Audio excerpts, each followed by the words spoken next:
about that time, so we'll go ahead and begin for today. Despite what it says in your book, we're on week 14, which is actually November 18, instead of November the 11th, as it says there. So we're going to be on week 14 today. And what we're going to attempt to do is take a whirlwind tour of Acts, looking at chapters 11 through 28, which is the remainder of the book from where we picked up last week. Okay? So if you have your student books there, we're looking at week 14, which is November the 18th, and we'll be starting with chapter 11. We just have a few statements or questions about each one. This is where we'll be dealing with Paul's 3 missionary journeys and his trip to Rome, so we'll look at some of that. Also, I would point out to you, at the very back of this lesson are 3 maps, okay, that show Paul's 3 missionary journeys. And also, towards the back of the lesson, there are a couple of interesting Bible studies that you might want to do on your own. They're more than we have time to do in one class session. It would take multiple class sessions. One of them deals with study of how many times the Holy Spirit is mentioned in the book of Acts. And it gives you reference to each of those. And the other one is where baptism is mentioned in the book of Acts. Okay? So those are 2 that I'll reference for you. What Justin has done there is provided multiple verses on each of those topics. The mention of the Holy Spirit and then also the mention of baptism. So, going to our books for today and starting with chapter 11 of the book of Acts, the first statement says, when Peter gets back to Jerusalem, this is after Peter's visit to Cornelius, which is where we left off last week. Okay, the apostles are amazed that the Gentiles have received the Holy Spirit. This goes beyond their understanding of grace and salvation, because they were thinking at the time that salvation was only for the Jews. But now it's been extended to the Gentiles as well. And we know that Paul spent most of his time preaching to Gentiles. He would start with Jews first. If they rejected the message, then he would talk to Gentiles as well. Okay? Even the apostles had serious misconceptions about how broad the gospel message truly was. Okay? Number 2. Because of the persecution related to Stephen's death, the church really starts to spread, is the word we're looking for there, out and grow, especially in Antioch. And that's kind of the pattern we find, isn't it? You know, the gospel would go to a particular city, then a persecution would break out, and Christians would leave there and go someplace else. So actually, counterintuitive, the persecution would actually make the gospel spread further. And that's usually the way things go, isn't it? You know, people leave one area, take their message with them to another area, and the gospel continues to spread. Okay, verse 12. It says, King Herod, okay, and this is King Herod Agrippa II. You know, we read about several Herods in the New Testament. We've got Herod the Great, which was the one that was in power when Jesus was born. And he's called Herod the Great because he's the one that rebuilt the temple to its former grandeur that it had back in Old Testament times. And then we have Herod Agrippa I, okay? And then we have Herod Antipatus, who was another Herod. He was basically, I've got a note here, he was the nephew of Herod the Great. And the Herod that we're talking about here in chapter 12 was the grandson of Herod the Great. Okay? So it says King Herod begins his own persecution of Christians. So persecution is the word that we're looking for there in that first blank. And puts some of them to death. When he sees that this pleases the Jews, he arrests Peter and plans to put him to death. Okay, and this is all recorded in Acts chapter 12. It says the church responds in prayer. And then he has a little verse there.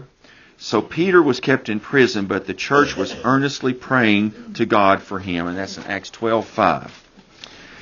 Then it goes on to say in number 3, the night before his trial, the angel comes and frees Peter from jail.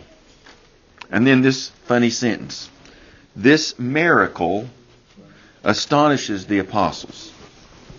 Now, why would I say that's kind of a funny statement? After all they've seen Jesus do. Yeah. And after all that, praying that he be released, and he gets released, and they're amazed that he's released. It kind of sounds kind of funny to me if you stop and think about it. I'm praying for all this, and then it happens, and I'm amazed that it happens. We're the same way. Yeah. We pray for things, and then they occur, and we're going, wow, how did that happen? Okay? Because we've been praying for it all the time. Number 4. Later, the people call Herod a god. And this is Herod Agrippa that we're talking about here. Okay?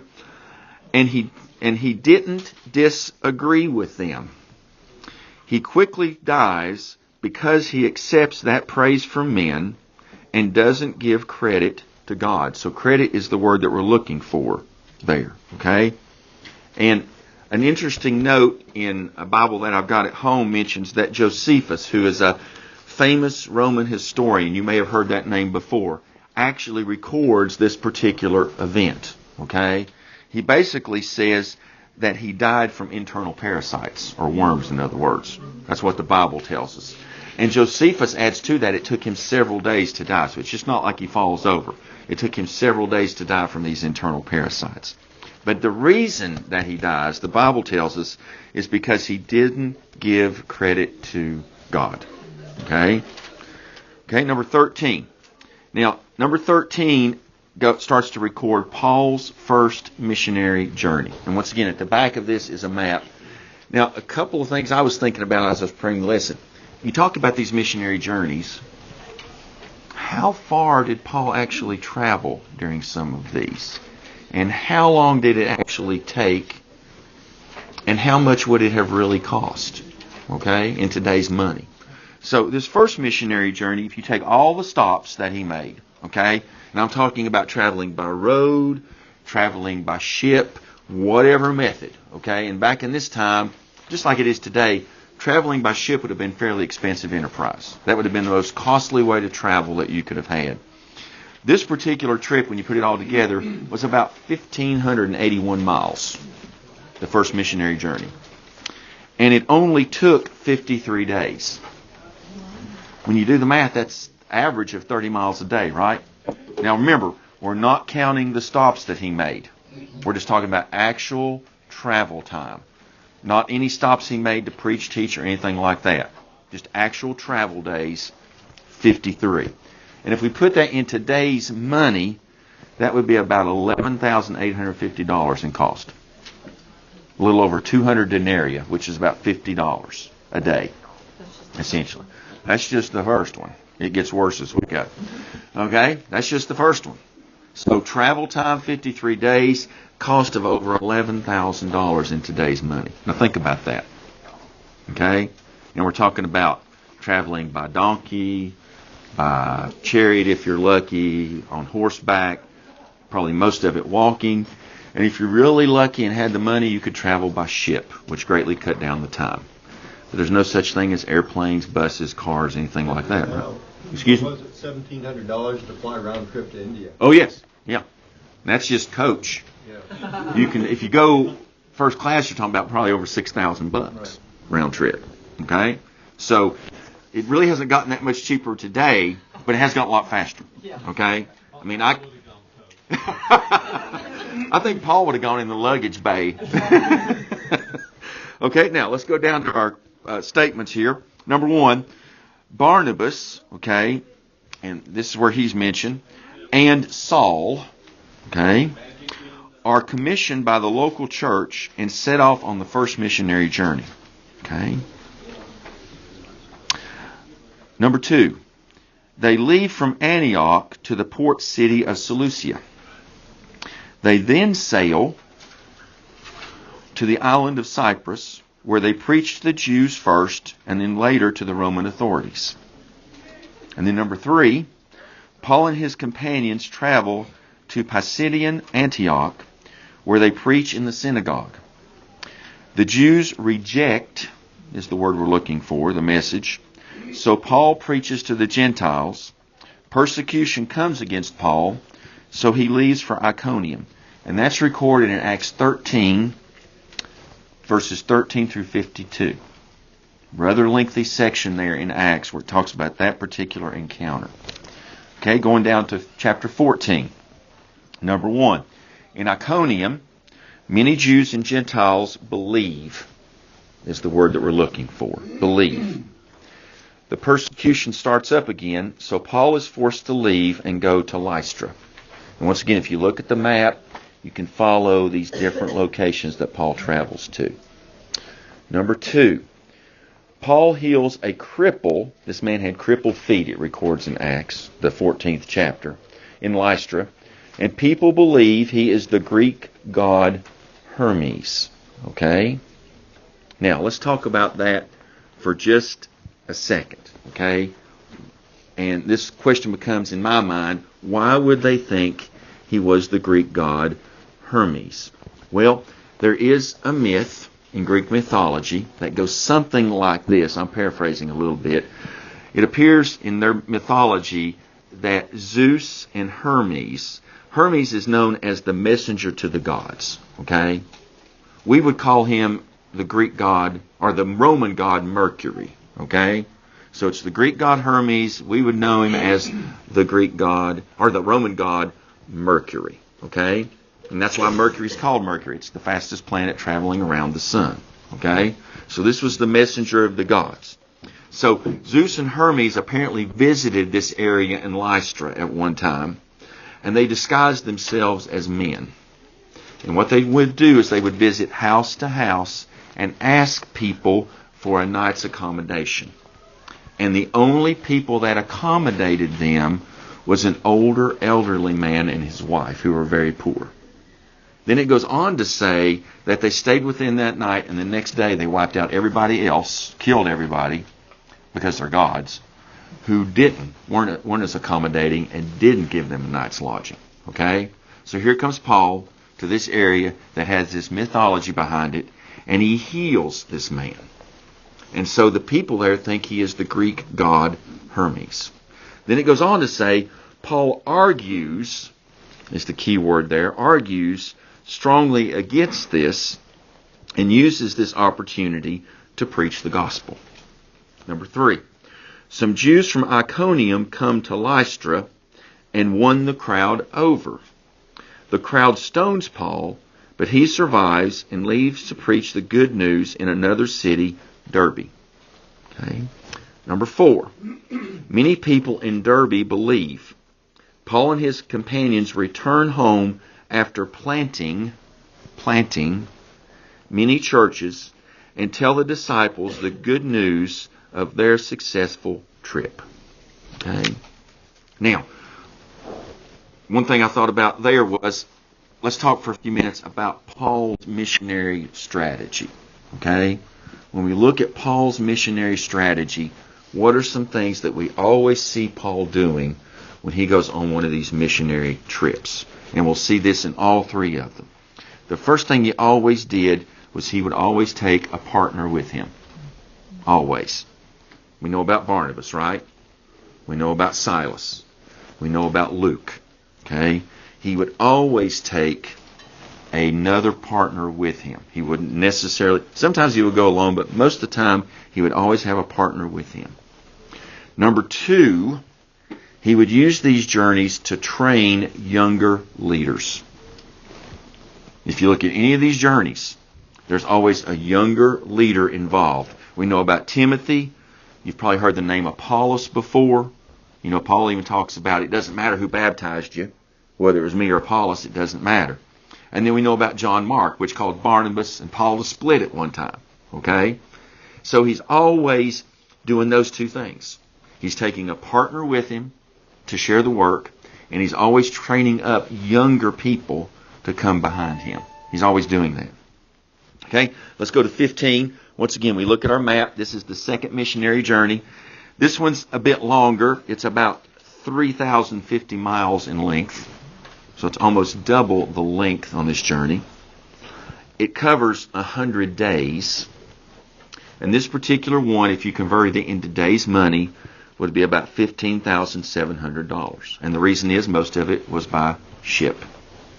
And once you start traveling by ship, the cost goes up. The time goes down. The amount of ground you can cover goes down, but the price goes up.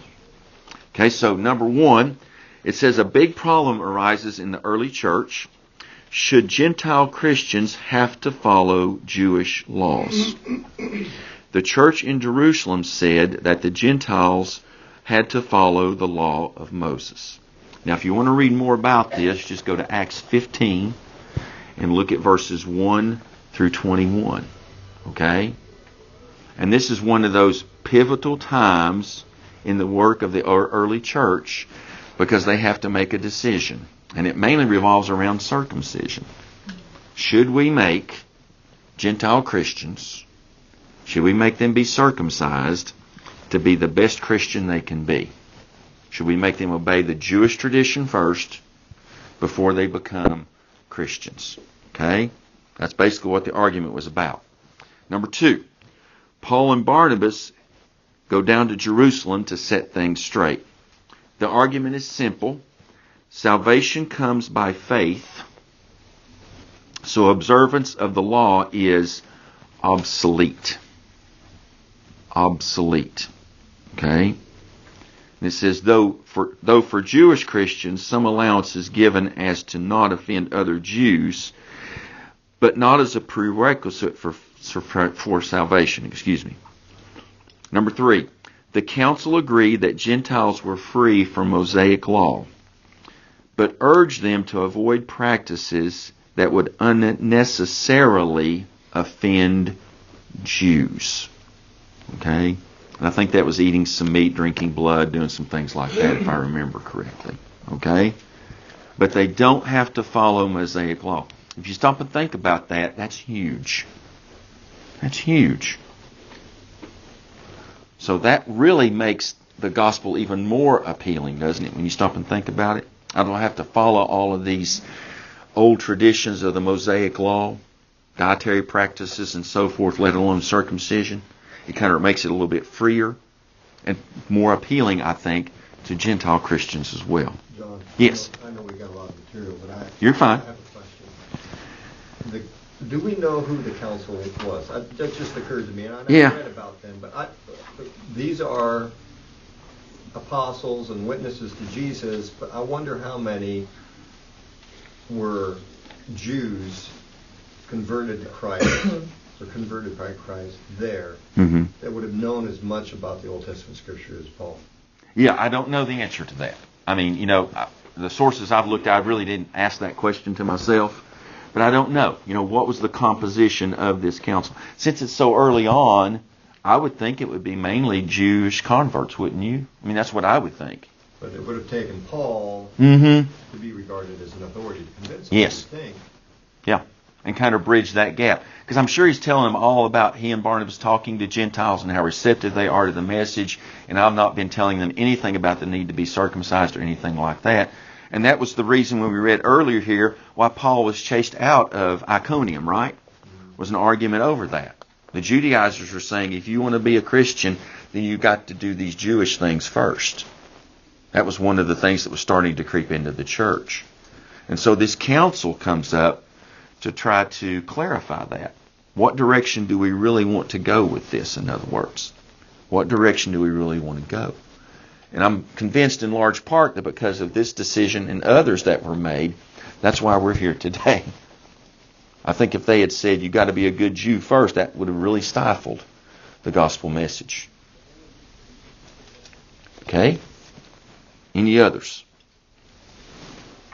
All right, let's see here. Let's go down to number 4, I think is where we were. With the controversy settled, Paul takes off on his second missionary journey to visit the brothers in all the towns where they preached the gospel. Then number 5, it says there is a division between Paul and Barnabas over the usefulness of John Mark. We mentioned that earlier. Okay? So that splits up the team. Paul takes Silas with him, and Barnabas takes John Mark and heads in another direction. God used their disagreement to double their efforts in spreading the gospel. That's an interesting statement. Okay? Number 16. Paul goes to Derbe and then to Lystra, where he meets Timothy, a believer he takes with him to train and disciple him further. Remember, we talked about he's always looking for those younger people that he can train to follow after him. Then it says, Luke joins Paul, and they go to Macedonia. Paul's pattern remains the same. That's pattern is the word we want there. He preached to the Jews first, and then to the Gentiles. Okay? All right, number 3. In Macedonia, Paul casts out a demon out of a girl, and then is thrown into jail for doing so. And if I remember correctly, that's because she could no longer work, if you would, for the man who owned her. Because that's how he made his money, was off of this demon-possessed girl. This time, they get out of jail. God sends a great earthquake. Even in jail, Paul preaches the gospel to his captors. Okay? Chapter 17. It says, Paul goes to Thessalonica and preaches in the synagogue for 3 weeks. The Jews get angry and form a mob to kill him. So our word there is kill. Paul leaves quickly and goes to the people of Berea, who are of a more noble character. That's Paul's own words. Many Jews and Gentiles accepted Jesus. However, angry Jews from Thessalonica come and force Paul to leave. Number 3. Paul travels to Athens and is greatly distressed because the people worship so many idols. So idols is the key word. But Paul shifts gear and brings his message to a new kind of listener. And if you'll notice, that's something that Paul also did on all of his missionary journeys. He always knew who his audience was, and he would adapt the message to that audience. Now, I'm not saying he watered it down.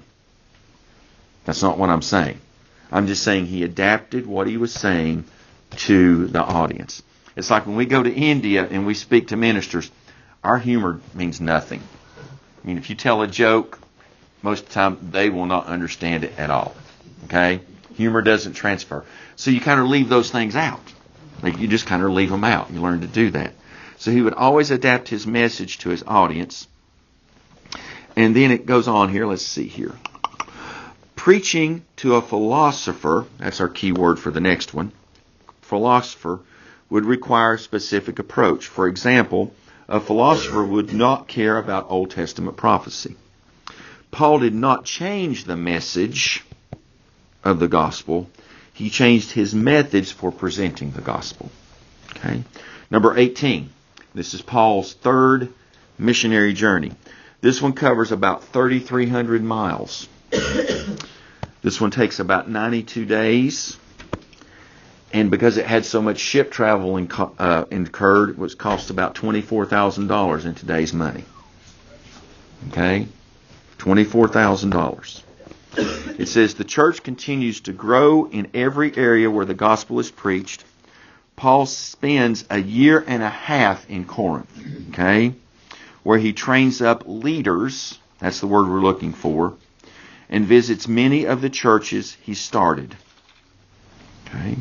Chapter 19, it says, Paul spends over 2 years in Ephesus and sees some extraordinary success with the people accepting the gospel.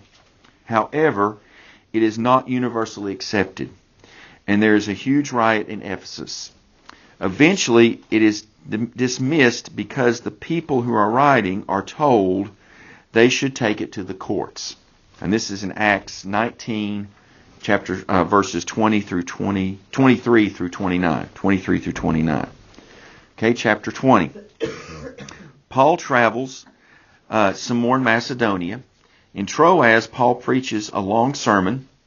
One man falls asleep and then falls to his death 3 stories from the windowsill. Okay, I think I remember that story. I'm not going to say anything more.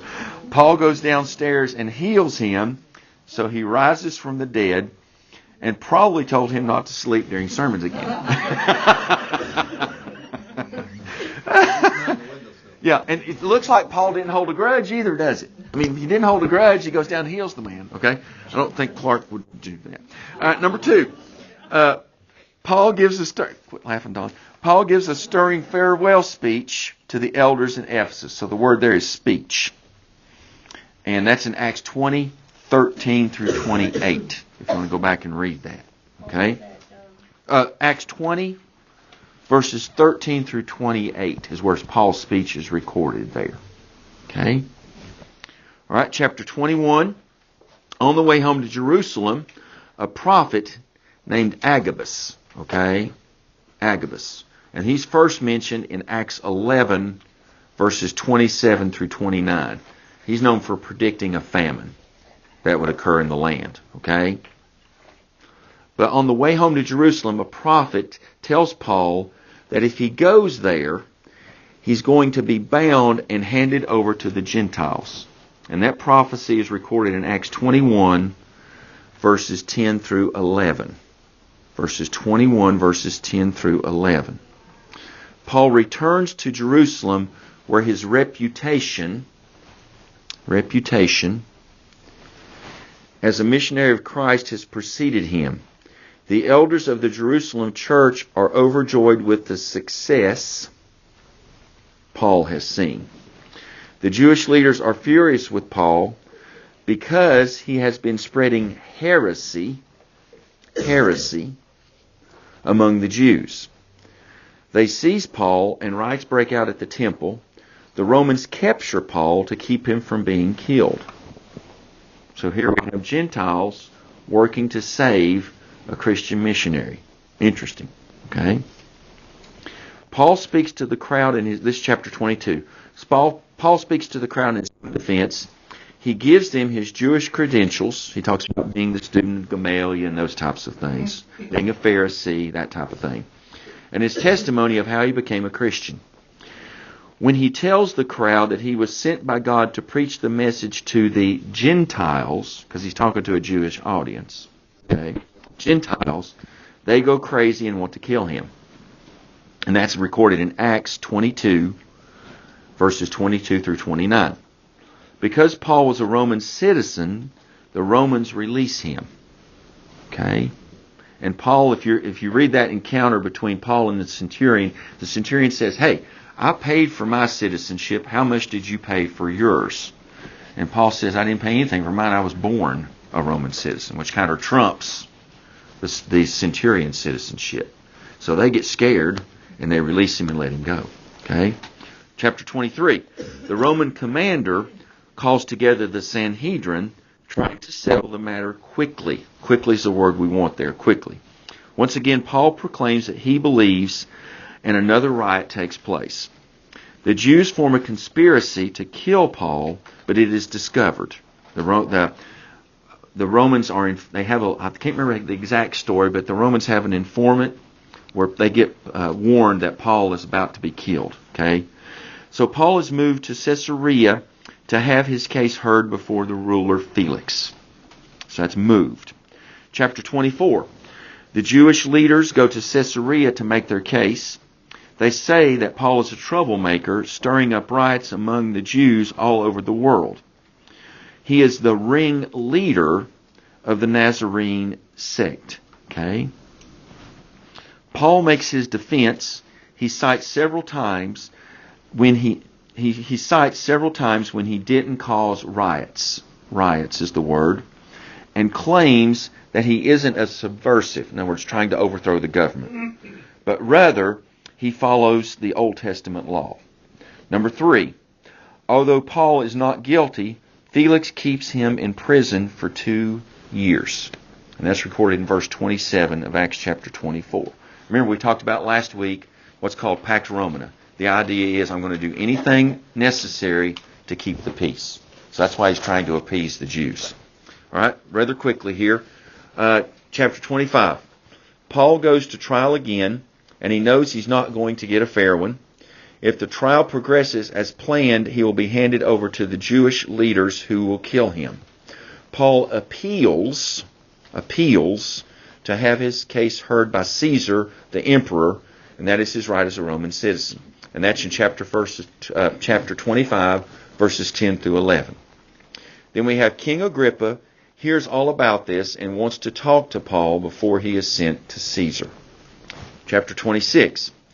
Paul once again is given the opportunity to defend himself against his accusers, the Jewish leaders. And when you read each one of these, it's always a sermon.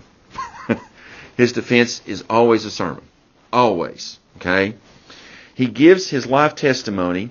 He was a Pharisee, converted to faith in Jesus, was obedient, is the key word there, obedient to his call to preach to the Gentiles. And that is recorded in verse 28 through 32 of Acts 26. Then we come to chapter 27, and this is Paul's final journey to Rome. This particular journey spanned 2,344 miles, but it only took 36 days. And that's because most of it was by ship. But it was higher in cost at about $34,000. Okay? And that's in today's money. So if you did the same thing Paul did, going from Jerusalem there to Rome, it would cost you $34,000 in today's money to do the same thing. Paul and his companions set sail from Rome. On the way, they run into a huge storm that causes the ship to wreck. Everyone on board has to swim ashore. And that's in verses 27 through 44 of Acts 27. On the island, which is modern-day Malta, Paul is bitten by a poisonous snake, but yet does not die. And that astonishes everybody, because they expected him to swell up and die, because there's no anti-venom. After healing all of the people on the island, all the sick people on the island, and waiting 3 months for winter to end, Paul sets off for Rome. Chapter 28, last one. Paul arrives in Rome and is greeted by many Christians who have heard about his coming. Paul is allowed to live by himself under guard. He's in house arrest, in other words. Paul slips in his usual obedient to God habits. He tells everyone about the gospel message, first the Jews and then the Gentiles. And he writes many of his letters to the churches while he is in prison there. Now, if you go to chapter 28 and you read it, and you go to the end of it, it just kind of stops. It just comes to an abrupt stop. It doesn't tell you any more. Luke just stops. We don't know we're not told what happens to Paul. Nothing like that. It just stops. Okay? Now, we're going to conjecture a little bit, and this will conclude us. Why do you think Luke would end the book of Acts so abruptly? Why do you think he would do that? Any thoughts? I don't have any thoughts, but what I read last week was that he intended to continue with the history of the church, or the act yes. of the Holy Spirit in the church, and something interrupted that. Okay. And that interruption was never offered. Very good. That's a good idea. Who is the book of Acts about? First church? Acts of God. Okay. We might say it's about Paul and Peter, but it's really not, is it? The whole gospel is really about who? Jesus. This book was never about Paul. So Luke didn't really care to end it about Paul. Okay? It was always in his mind about spreading the gospel of Jesus. And I've got one other thought for you as to why it ends so abruptly. Because the story continues. There is no conclusion. There's no good way to end it. Okay? Because the story goes on. Well, and it's funny because we don't know what happens to Luke after Paul's story, part of the story is over. Yeah. Because that's the last we know. That's the last we know. That's right. Maybe he died. He definitely did. I think that's why It could be. That's possible. It's possible, I guess. Okay? But just think about that. The story is really not about Peter and Paul or any of the guys in it. It's really about Jesus, okay? And the story is still going on today, isn't it? When you stop and think about it, the story is still going on today. And then Luke probably, for some reason, didn't have a chance, as you said, Court, to write that third volume. And we've got the Gospel of Luke, we've got Acts, which is lengthy, adventure-filled, if you would, and then he never had a chance to finish up with a third volume. But I think really the biggest thing is it was never about the characters in Acts. It was really about Jesus Christ. That's the key. Well, and because of the spread, you said that Paul was always training new leaders. Absolutely. Where he was, even if he was in that one city for 3 weeks. Yeah. I'm sure he, through the Holy Spirit, identified who he needed to work on for those 3 weeks to take over when he was gone. By that time, you've got so many leaders spreading the gospel, there's no way Luke could probably... No. Because the only reason he has that information is because he's there. Either with Paul or he had interviewed witnesses in Jerusalem. Right. And so after that point, you probably can't continue. Okay. All right. Any other comments, thoughts? We believe that God's Word is inspired. Mm-hmm. It's interesting that Jesus was born, Jesus was 12, Jesus was 30. Yeah, well, and all that other stuff. But the highlights are important parts Yes. there for us in detail. That's the key. That's the key. Okay. All right. We're going to... A good example of the news that Jesus finds something news to his sermon. An irritant. Yeah. Not Jesus. He would have been the perfect irritant, though. Okay. All right. All right. We're going to stop there. Carol, you got any announcements?